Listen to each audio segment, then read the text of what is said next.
Good evening friend.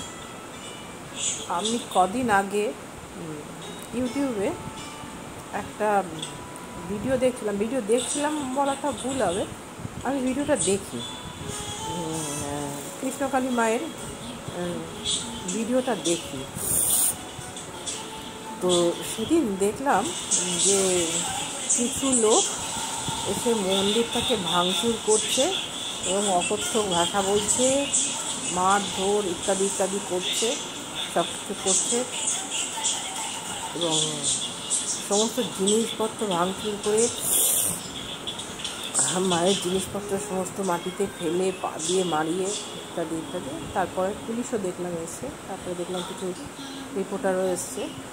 যাই হোক, এই অবধি। এবং দেখলাম যে এরপরে অনেকেই এটাকে নিয়ে অনেক ভিডিও করেছেন। তো আমার বন্ধু একটাই কথা, আমি এই ভিডিওটা দেখি, যদিও আমি নিজে সশরীরে সেখানে কোনোদিন আমি যাইনি, বাট আমি দেখি ভিডিওটা, আমি সব ভিডিওগুলোই আমি দেখি মোটামুটি। তো আমি দেখে এইটুকুনি বুঝেছি যে ওখানে আর যাই হোক, বুঝলো কী করে কোনো পয়সা করির কোনো খেলা ওখানে নেই, এবং ওখানে যা হয় সমস্ত কিন্তু উনি মানুষের সামনেই সেগুলো দেখান। এবং উনি বলেন যে আমাকে মন্দিরটা করতে হবে, আমার এত আর্থিক সংগতি আমার মোটেই নেই যে আমি মায়ের মন্দির একটা করবো। আমিও সত্যি কথা বলতে কি, কদিন ধরে ভাবছিলাম যে ওখানে একটা গণ্ডগোল হবে, আমার মন বলছিল যে ওখানে একটা গণ্ডগোল হবে, কারণ ওখানে যে পরিমাণ লোক হচ্ছে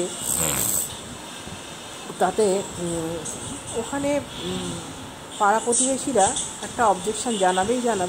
তবে সেই অবজেকশন জানানোটা যে এইরকম একটা ভয়ঙ্কর মাত্রায় করবে সেটা অবশ্য ভাবিনি, একটা নোংরা পদ্ধতিতে করবে সেটা অবশ্য ভাবিনি। এবং অনেক ইউটিউবার দেখলাম যে এটা নিয়ে অনেক ভিডিও করেছেন, এবং ভিডিওগুলো শুধু করেছেন না, এবং তারা বলতে চাইছেন, তারা অনেকে বলছেন যে উনি নিজেকে সোনামা বলেন, সবাই সোনামা, কিন্তু উনি নিজেকে সোনামা বলেন না, উনি কৃষ্ণকালী মাকে বলেন সোনামা।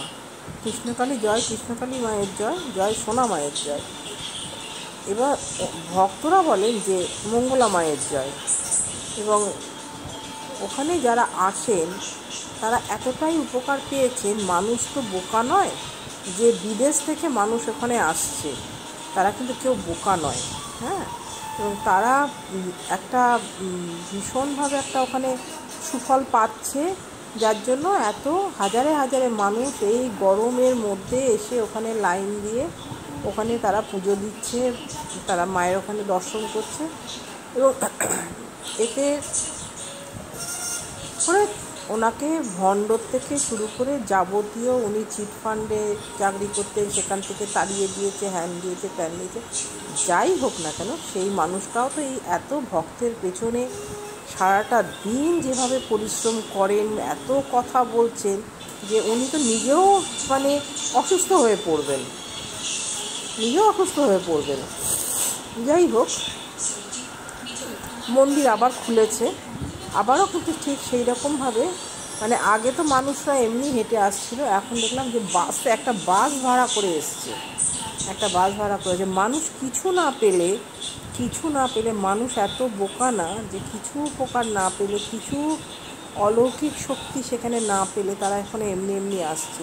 আর উনি তো কোনো তন্ত্র মন্ত্র সাধনা, যাগ যজ্ঞ, মাদুলি পাথর, বাবাদুলি এই সমস্ত কোনো কিছু বলেন না, কোনো কিছু দেন না, এবং কোনো ইউটিউবারকে ডাকেনও না যে আমার এখানে এসে তোমরা ভিডিও করো।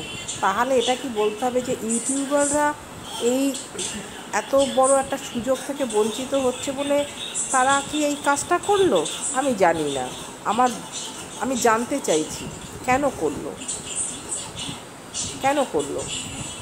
মায়ের নামে জমি কেনা হয়েছে, সেটা তো উনি আগেই বলেছেন, আমি মন্দির অন্য জায়গায় করব, আমাকে এখান থেকে মন্দির সরাতে হবে, মায়ের আদেশ পাচ্ছেন না, এরকম একটা কিছু উনি বলেছিলেন যে মা এখান থেকে যেতে চাইছেন না। একটা মূর্তি ছিল, তার থেকে দুটো মূর্তি হয়েছে তো কী হয়েছে, আগের মূর্তিটা মাটির মূর্তি ছিল, এবার এটা পাথরের মূর্তি করেছেন উনি। এবং এই পাথরের মূর্তির সঙ্গে উনি মাটির মূর্তিও ফেলার আদেশ পাননি বলে, বিসর্জন করার আদেশ পাননি বলে সেটা উনি রেখে দিয়েছেন। কিন্তু তাতে মানুষের কি ক্ষতি হচ্ছে আমি এটাই বুঝতে পারলাম না, যে মানুষের যে ভক্তরা দাঁড়িয়েছিলেন লাইনে, যে সমস্ত দর্শনার্থীরা এসছে, তাদের গায়ে গরম জল ছিঁড়ে দিতে হবে, তাদের গায়ে বোতলে করে টয়লেট করে সেগুলোকে ছুঁড়ে দিতে হবে, এগুলোকে একটা প্রতিবাদের ভাষা? তাদের যদি কোনো অভিযোগ থাকতো তাহলে তারা তো সেটা থানাকে সরাসরি জানাতে পারত, তারা থানার সাহায্য নিতে পারত। তাহলে বলতে হবে যে এটা ব্যক্তিগত আক্রোশ থেকে এই এত বড় অঘটনটা তারা ঘটালেন, কিন্তু তাতে করে কিন্তু ওনার কিছু হয়নি। উনি 5 দিন মন্দির বন্ধ রেখেছেন, চাঁচের বেড়া দিয়ে উনি আবার মন্দির ঘিরেছেন। উনি যে মায়ের নামে জমিটা নিয়েছেন সেই জমিটা উনি চাঁচের বেড়া দিয়ে ঘিরে প্লাস্টিক চাপিয়ে উনি কিন্তু সেখানে মাকে আবার নিয়ে চলে গেছেন। মা যদি সঙ্গে থাকেন আর মায়ের যদি শক্তি থাকে, তো তাকে হেলায় কার সাধ্য তাকে হেলায়? আমি কিন্তু সেখানে কোনোদিনও যাইনি, আমি জাস্ট এই ইউটিউবে দেখি, আমি 100 বার দেখি, আমি ওনারা যা ভিডিওগুলো করেন আমি দেখি, এবং দেখি কত অসুস্থ মানুষ সেখানে এসে সুস্থ হচ্ছে। যে বাচ্চা জীবনে কাঁদেনি, জন্মের থেকে কাঁদেনি, সেই বাচ্চা ওখানে এসে কেঁদেছে। যে বাচ্চা স্থবির হয়ে রয়েছে সেই বাচ্চা ওখানে এসে পা নাড়ছে, আমি দেখেছি। আমি আরও অনেক কিছু ওখানে এই শর্টস ভিডিওতে আমি দেখেছি। তো তাহলে আমি দেখলাম না যে এত বড় একটা অঘটনে কেউ ওনার পাশে দাঁড়িয়ে, কোনো ইউটিউবার ওনার পাশে দাঁড়িয়েছে। তার মানে বলতে হবে যে ইউটিউবারদের স্বার্থে লেগেছে, যে তারা ওখানে গিয়ে ভিডিও করতে পারছে না বলে। কেন তাহলে এত বড় এই ওনার বিরুদ্ধে কি ইউটিউবাররা কথা বলছেন, কিন্তু কেউ এ কথা তো কেউ বলছেন না যে না ওনার কোনো রকম ভণ্ডবাজি নেই, উনি যা করেন উনি সামনেই করছেন, উনি কোনো মানদুলি বাবাদুলি বা কোনো রকম আমাকে এত টাকা দিতে হবে অত টাকা দিতে হবে কোনো ভক্তর কাছ থেকে উনি এরকম কিছু দাবি করেছেন, বা কোনো যাগযজ্ঞ উনি বলছেন আমি মন্ত্রতন্ত্র আমার কাছে কিচ্ছু নেই, আমি যেরকম সাধারণ আমাদের নিত্য পুজো হয় আমি সেইভাবেই মাকে পুজো করি, এবং আপনারাও কেউ না খেয়ে শরীরকে কষ্ট দিয়ে এখানে আসবেন না। এখানে কোনো জাতের বিচার নেই, এখানে মুসলিম, খ্রিস্টান, বৌদ্ধ, হিন্দু সবাই এখানে আসতে পারে। তাহলে অসুবিধাটা কোথায়? কেন ইউটিউবারদের গায়ে লাগলো? কেন ইউটিউবাররা ওনারকে কোনো ইউটিউবারকে দেখলাম না যে যারা ওনার পাশে দাঁড়িয়েছে, যে মঙ্গলার পাশে দাঁড়িয়েছে এমন একজন ইউটিউবারকে দেখলাম না।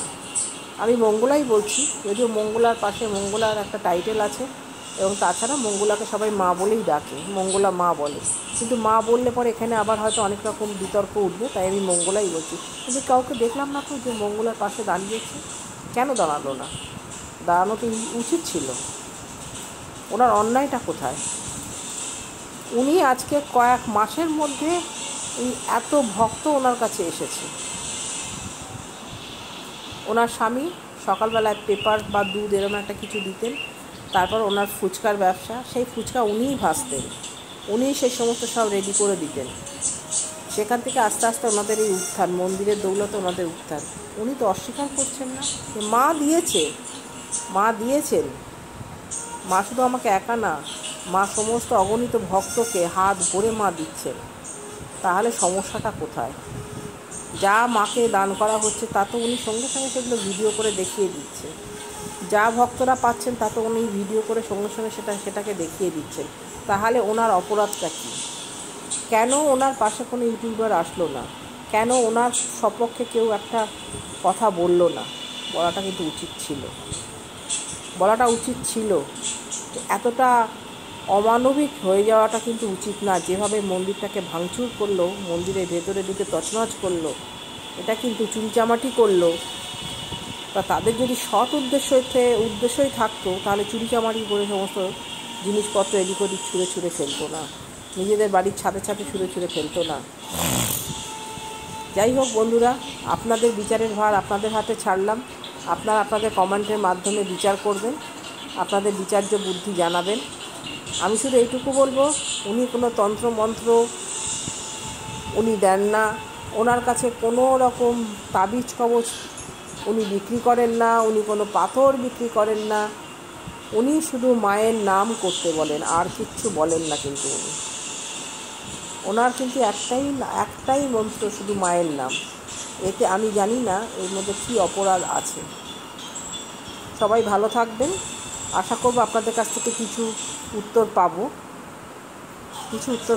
কারণ যারা এই ভিডিওটা দেখবেন তারা হয়তো অনেকেই এই মঙ্গলা মায়ের মন্দিরে গেছেন, কৃষ্ণকালী মায়ের মন্দিরে কৃষ্ণকালী মায়ের কাছ থেকে তারা উপকৃত হয়েছেন, এবং তারা, আমি জানি তারা অনেকেই এটাকে সাপোর্ট করবেন, আমাকে সাপোর্ট করবেন। আমি সাপোর্ট বা আমার অপোজিটে গিয়ে কথা বলার জন্য আমি বলছি না। আমি বলবো সত্যতাকে যাচাই করুন, সত্যকে বিচার করুন। উনি কিন্তু কখনো নিজেকে বলেননি আমি ভগবান, এ কথা উনি বলেননি। কথাগুলোকে ভালো করে শুনতে হবে, বুঝতে হবে। ধন্যবাদ বন্ধুরা, ভালো থাকবেন।